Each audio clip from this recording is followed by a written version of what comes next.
Hello दोस्तों, video में आपका स्वागत है। मैं हूं राकेश कुमार और आप देख रहे हैं GIS NCERT। दोस्तों, आज हम हल करने वाले हैं कक्षा 8 की गणित विषय की प्रश्नावली 11.1 के क्वेश्चन नंबर 3 से लेके क्वेश्चन नंबर 5 तक। इन क्वेश्चनों को आज हम इस वीडियो में हल करेंगे और ये प्रश्नावली हमारी कंप्लीट हो जाएगी। ठीक है। बाकी इससे पहले के जो क्वेश्चन थे, क्वेश्चन नंबर 1 और 2, इसको मैंने इससे पहली वीडियो में हल करके बताया है। अगर आपने अभी तक वह वीडियो नहीं देखी है तो ऊपर आई बटन पर आपको उस वीडियो का लिंक मिल जाएगा। आप लिंक पर क्लिक करके उस वीडियो को देख सकते हैं। ठीक है। तो चलिए फिलहाल आज की वीडियो को शुरू करते हैं। ये देखिए, यह है प्रश्नावली का तीसरा क्वेश्चन। जैसा कि आरेख में दर्शाया गया है, एक बगीचे का आकार मध्य में आयताकार है और किनारों पर अर्धवृत्त के रूप में है। इस बगीचे का परिमाप और क्षेत्रफल ज्ञात कीजिए। आयत की लंबाई 20 माइनस 3.5 प्लस 3.5 मीटर है।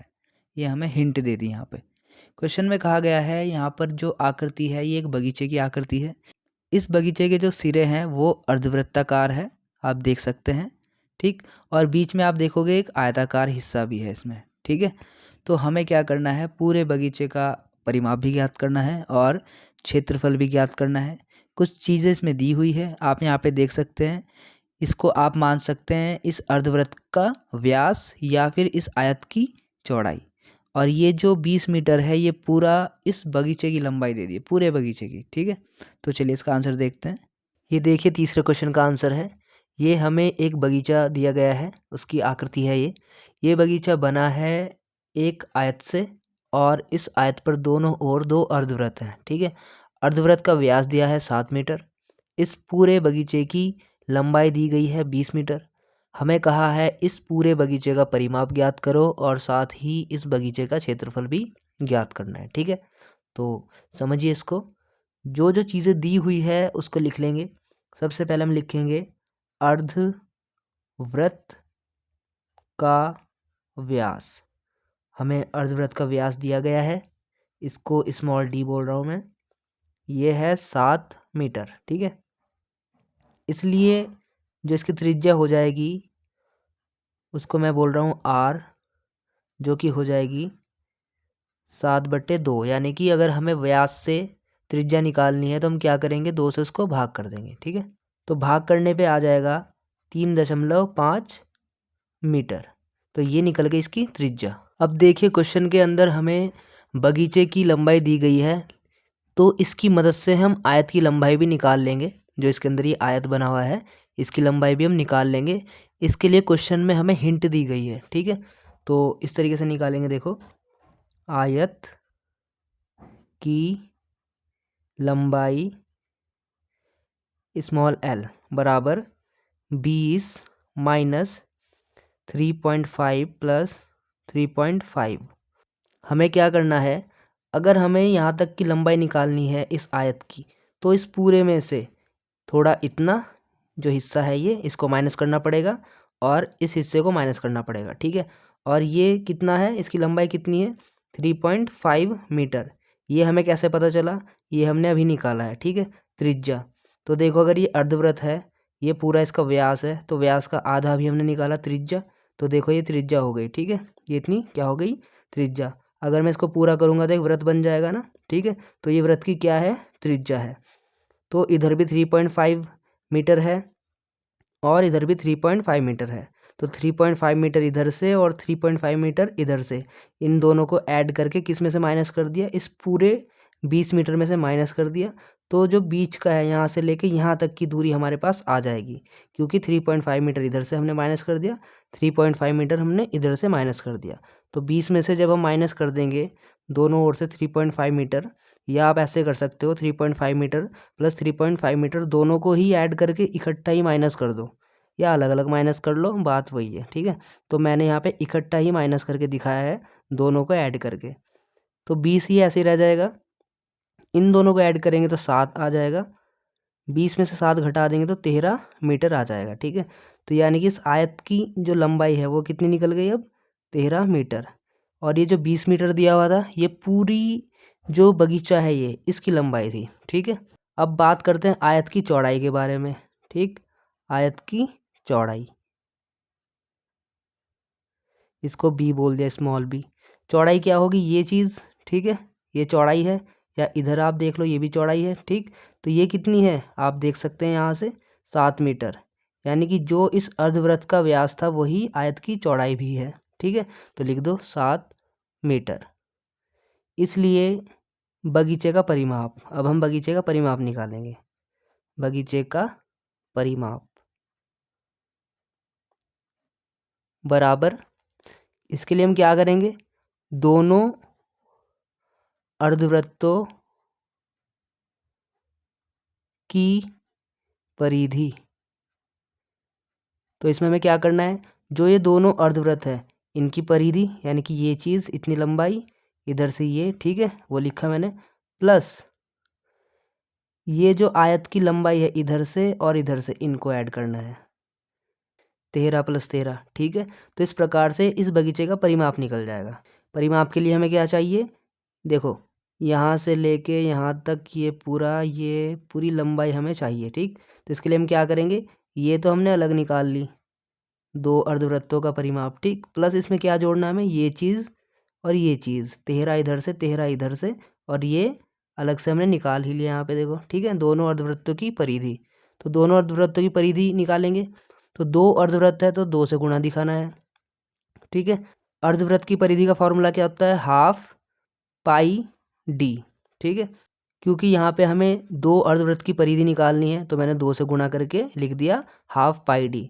½ पाई d का मतलब एक अर्धवृत्त की परिधि का फॉर्मूला ये होता है, ½ पाई d लिख दो या ½ 2πr लिख दो। ठीक है, तो मैंने लिखा है यहाँ पे ½ पाई d, और 2 अर्धवृत्त है इसलिए 2 से गुणा दिखा दी, प्लस 13 और 13 26। ठीक है, 2 से 2 ये कैंसिल हो गए, पाई की वैल्यू 22/7 रख दी, डी की वैल्यू 7 दी गई है क्वेश्चन के अंदर, प्लस 26 ऐसे रहेगा, 7 से 7 कैंसिल हो गया, ये 22 और ये 26 ऐसे रहेगा। इनको अगर आप ऐड करोगे तो आ जाएगा 48 मीटर। तो इस प्रकार से इस बगीचे का जो परिमाप है पूरा कितना आ गया, 48 मीटर। इसके लिए हमने क्या किया, ये अर्धवृत्त और ये अर्धवृत्त, इनकी परिधि निकाली, और इसमें हमने क्या ऐड कर दिया, ये चीज़ और ये, तो पूरा इसका क्या निकल गया, परिमाप। ठीक है, अब हम इसका क्षेत्रफल निकालेंगे बगीचे का। अब बगीचे का क्षेत्रफल, बगीचे का क्षेत्रफल निकालना ही बहुत आसान है। इसमें हमें क्या करना है, दोनों अर्धवृत्त है उनका क्षेत्रफल निकालना पड़ेगा, और साथ में बीच में जो आयत है उनका क्षेत्रफल निकालना पड़ेगा। आप एक बार देख लो इसको, एक तो इन दोनों अर्धवृत्तों का क्षेत्रफल निकलेगा और साथ में इस आयत का क्षेत्रफल निकलेगा, तो इस प्रकार से इस पूरे बगीचे का क्षेत्रफल आ जाएगा। ठीक है, तो मैं यहाँ पे लिख रहा हूँ दोनों अर्धवृत्तों का क्षेत्रफल, इसमें जोड़ देंगे प्लस आयत का क्षेत्रफल। ठीक है, अब देखो 2 अर्धवृत्त है तो 2 से गुणा दिखानी है। ठीक, 2 से गुणा कर दो एक अर्धवृत्त के क्षेत्रफल की, तो एक अर्धवृत्त का क्षेत्रफल का फॉर्मूला क्या है, ½ पाई r²। ये एक अर्धवृत्त का क्षेत्रफल का फॉर्मूला है। ठीक है, पूरा वृत्त होता तो होता πr², आधा वृत्त है अर्धवृत्त है इसलिए हो गया ½ पाई r²। अब चूंकि ये अर्धवृत्त 2 है इसलिए 2 से गुणा करके दिखाई मैंने। ठीक है, प्लस आयत का क्षेत्रफल लंबाई गुणा चौड़ाई। ठीक, 2 से 2 कैंसिल हो गया, बचा यहाँ पे πr² प्लस लंबाई गुणा चौड़ाई जो है इंटू b वो लिख देंगे। फिर यहाँ पे इनकी वैल्यू रखेंगे, पाई की वैल्यू है 22/7, r है हमारे पास 3.5, चूँकि यहाँ पे स्क्वायर है तो इसको 2 बार लिख लेंगे। ठीक है, plus l into b, l है हमारे पास 13, b था 7। ठीक, इनको सॉल्व कर लेंगे, इससे इसको डिवाइड कर लो 0.5 आ जाएगा, तो यहाँ पे जो वैल्यू बचेगी कुछ इस प्रकार से बचेगी, 22 ऐसे रहा, इन दोनों की गुणा आपस में करेंगे तो आएगा 1.75, प्लस इनकी गुणा करेंगे तो आएगा 91। ठीक है, फिर इन दोनों की गुणा करेंगे तो आएगा 38.50 प्लस 91, इनको ऐड कर लेंगे आपस में तो आएगा 129.50 स्क्वायर मीटर।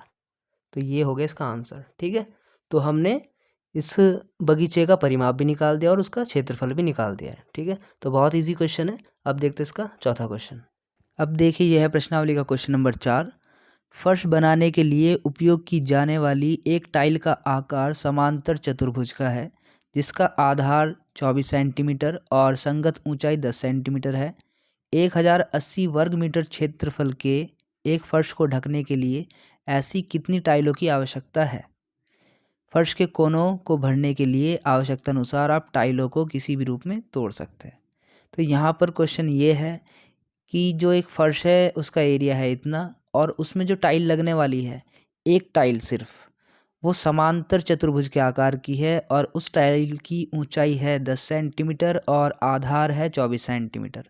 तो हमें बताना है ऐसी कितनी टाइलें उस फर्श में लगेगी जिसका क्षेत्रफल है 1080 वर्ग मीटर। तो चलिए इसका आंसर देखते हैं। अब देखिए यह प्रश्नावली है चौथे क्वेश्चन का आंसर।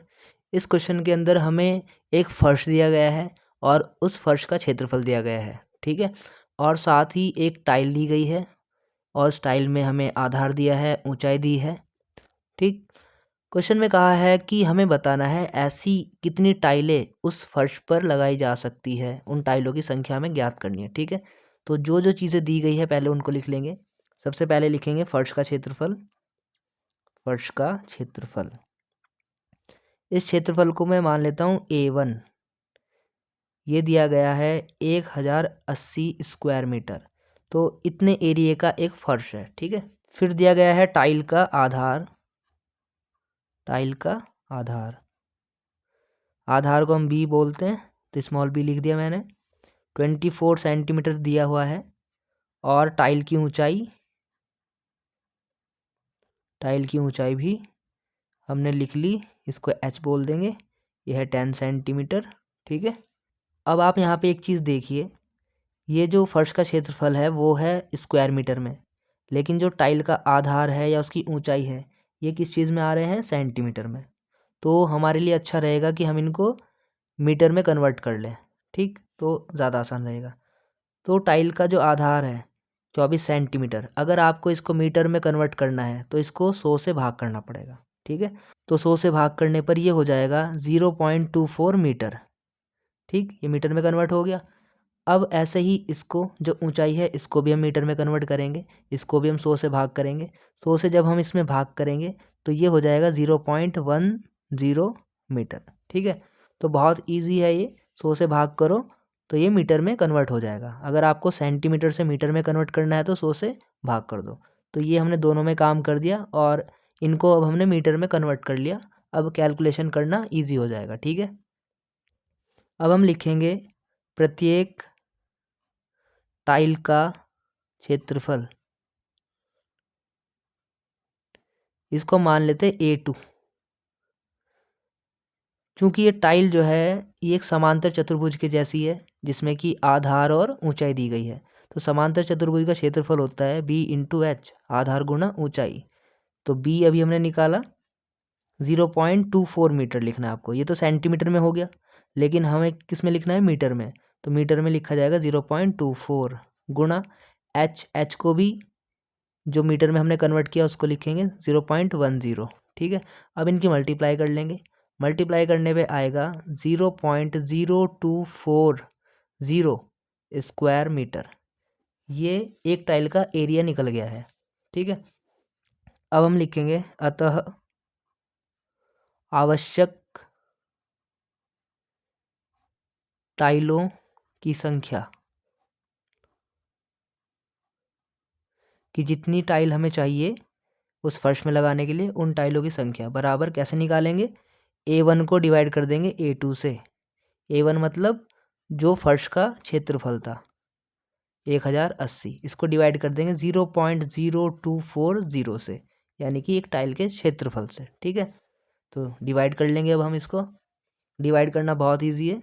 आप क्या करोगे, ये ऐसे लिखा रहने दो जो ऊपर वाला है, यहाँ का पॉइंट हटा दो। यहाँ का पॉइंट हटाएंगे तो ये बन जाएगा 240, और जैसे हमने नीचे से पॉइंट हटाया ऊपर उतनी ही ज़ीरो बढ़ जाएंगी। 1 2 3 4, ऊपर 4 ज़ीरो बढ़ जाएंगे, यानी कि 4 ज़ीरो वाला कोई नंबर बन जाएगा, यानी कि 10,000 बन जाएगा ऊपर। नीचे से पॉइंट हटाया, देखो ये बन गया 240, ऊपर क्या पहुँच गया? 4 ज़ीरो ऊपर पहुँच गई। 4 ही क्यों पहुँची ऊपर? क्योंकि हम यहाँ से काउंट करेंगे कि पॉइंट पीछे से कितने नंबर के बाद लगा था। तो काउंट करो 1 2 3 4, तो 4 के बाद लगा था तो ये पॉइंट हटाया तो ऊपर एकदम 4 जीरो बढ़ गई। अब हम इनको डिवाइड करेंगे, 0 से आप 0 को कैंसिल कर सकते हो, ठीक, इससे आप इसको कैंसिल कर सकते हो, तो यहाँ पे आ जाएगा 45। अब इधर से बच गया 45, इधर से बच गया 1000 1000, इनकी आपस में आप गुना कर लो तो हो जाएगा 45,000 टाइलें, ठीक है। तो इस प्रकार से आंसर आ गया। इस फर्श के लिए हमें 45,000 टाइलें चाहिए, ठीक है। तो इस प्रकार करना है। अब देखते हैं इसका पांचवा क्वेश्चन। ये देखिए, ये है प्रश्नावली का पांचवा क्वेश्चन और ये इस प्रश्नावली का आखिरी क्वेश्चन भी है। इसमें दिया गया है, एक चींटी किसी फर्श पर बिखरे हुए विभिन्न आकारों के भोज्य पदार्थ के टुकड़ों के चारों ओर घूम रही है। भोज्य पदार्थ के किस टुकड़े के लिए चींटी को लंबा चक्कर लगाना पड़ेगा? स्मरण रखिए, वृत्त की परिधि का सूत्र है 2πr, या आप इसको πd भी बोल सकते हैं, जहां r वृत्त की त्रिज्या है, की सहायता से प्राप्त की जा सकती है। देखो यहाँ पे 3 आकृतियाँ दे दी गई है, ठीक है, और हमें क्या करना है, चींटी है इन आकृतियों के चारों ओर घूम रही है इस तरीके से, ठीक। तो हमें बताना है कौन सी आकृति में उसको ज़्यादा चक्कर लगाना पड़ेगा। तो ज़्यादा चक्कर हम तभी बता पाएंगे जब हम इन प्रत्येक आकृतियों की परिधि ज्ञात कर ले या परिमाप ज्ञात कर ले। जब हम इनका परिमाप ज्ञात कर लेंगे, इससे हमें पता चल जाएगा चींटी ने किस में ज़्यादा चक्कर लगाया है। जिसका परिमाप जितना ज़्यादा होगा, समझो चींटी ने उतना ज़्यादा चक्कर लगाया होगा, ठीक है। तो तीनों का परिमाप निकालेंगे, जिसका परिमाप ज़्यादा हुआ चींटी को समझो उतना ज़्यादा चक्कर लगाना पड़ेगा, ठीक है। तो चलिए इसका आंसर भी देखते हैं। ये देखिए, पांचवें क्वेश्चन के पहले पॉइंट का आंसर है। यहाँ पर हमें इस प्रकार की एक आकृति दी है और हमें क्या करना है, इस आकृति का परिमाप ज्ञात करना है, ठीक है। आकृति देखने में अर्धवृत्त के जैसी है, तो इसलिए हम अर्धवृत्त का ही इसमें सूत्र लगाएंगे और इसका परिमाप ज्ञात करेंगे, ठीक है। यहाँ पर हमें दिया हुआ है इस अर्धवृत्त का व्यास, तो लिख देंगे अर्धवृत्त का व्यास। तो जो चीज़ हमें दी हुई है हम उसको लिख लेंगे 2.8 सेंटीमीटर, ये हमें अर्धवृत्त का व्यास दिया गया है, ये हमने लिख लिया है। अब हम निकालेंगे इस अर्धवृत्त की परिधि, अर्धवृत्त की परिधि, ठीक है। अर्धवृत्त की परिधि का सूत्र होता है 12πd, वो हमने लिख लिया है।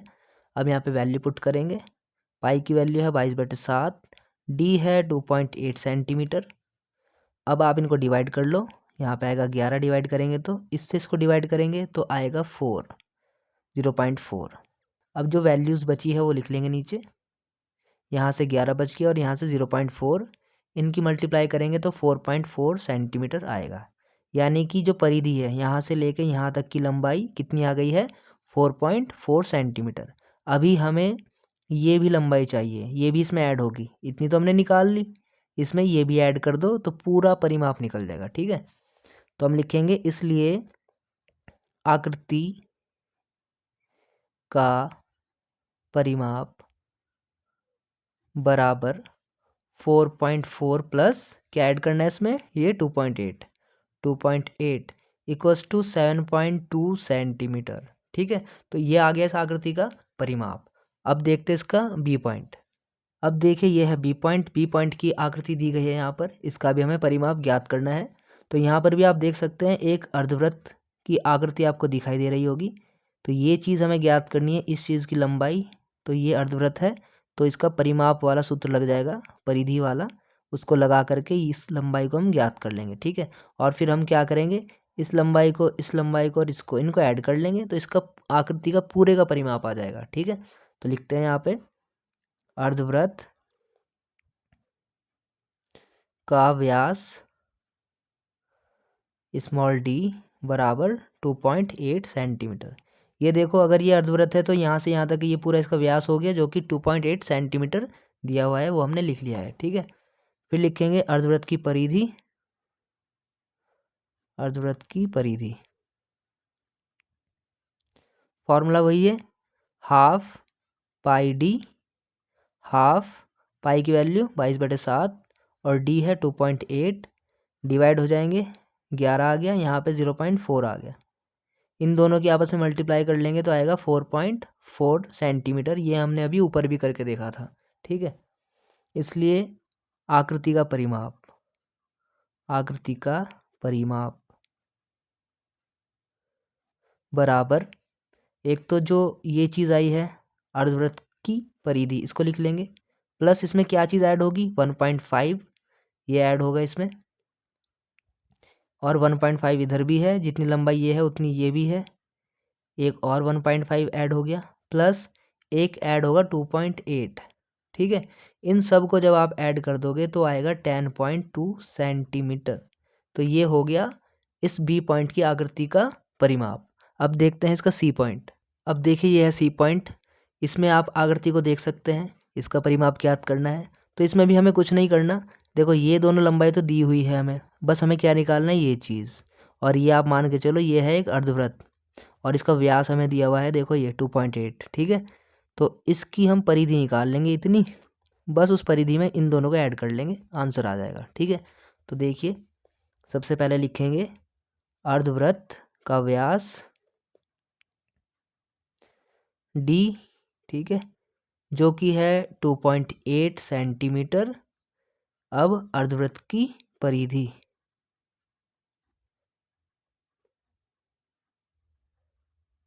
बराबर हाफ पाई डी, हाफ पाई की वैल्यू 22/7 और d है हमारा 2.8, डिवाइड कर लेंगे पहले की तरह ही, वही आंसर आएगा 4.4 सेंटीमीटर। ठीक है, अब हम लिखेंगे इसलिए आकृति का परिमाप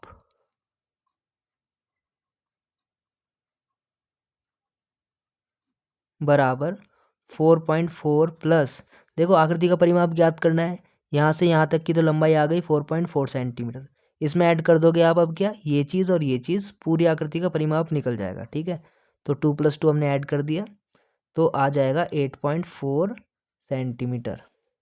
अब आप देखो इन तीनों पॉइंट में सबसे ज़्यादा जो आकृति का परिमाप है, यानी कि ये जो सबसे ज़्यादा आई है, ये लंबाई जो सबसे ज़्यादा आई है वो देखो, तो मैं बता रहा हूँ आपको।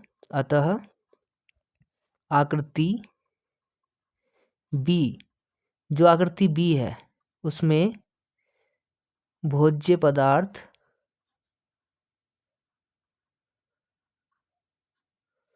के टुकड़े के लिए चींटी को लंबा चक्कर लगाना पड़ेगा। ठीक है, जो बी पॉइंट है, बी पॉइंट की जो परिधि है 10.2 सेंटीमीटर सबसे ज़्यादा है, तो चींटी को उसके चारों ओर जब वो चक्कर लगाएगी तो सबसे लंबा चक्कर उसी पे लगेगा, बी पॉइंट पे ही। ठीक है, तो यही बताना था कि चींटी को सबसे लंबा चक्कर कौन सी आकृति में लगाना पड़ेगा, तो बी पॉइंट इसका आंसर है। ठीक है दोस्तों, ये प्रश्नावली आपकी कंप्लीट हो गई है। अब करेंगे हम अगली वीडियो में अगली प्रश्नावली, तब तक के लिए आप इस वीडियो को देखिए, बताइए वीडियो आपको कैसी लगी।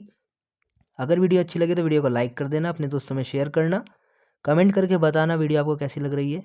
और अगर आप इस चैनल पर नए हो तो चैनल को सब्सक्राइब करना मत भूलना, क्योंकि मैं और भी ऐसी एजुकेशनल वीडियो आप सभी के लिए लेकर आता रहता हूँ। ठीक है, तो मिलते हैं आपसे अगली वीडियो में, तब तक के लिए bye, take care, thanks for watching.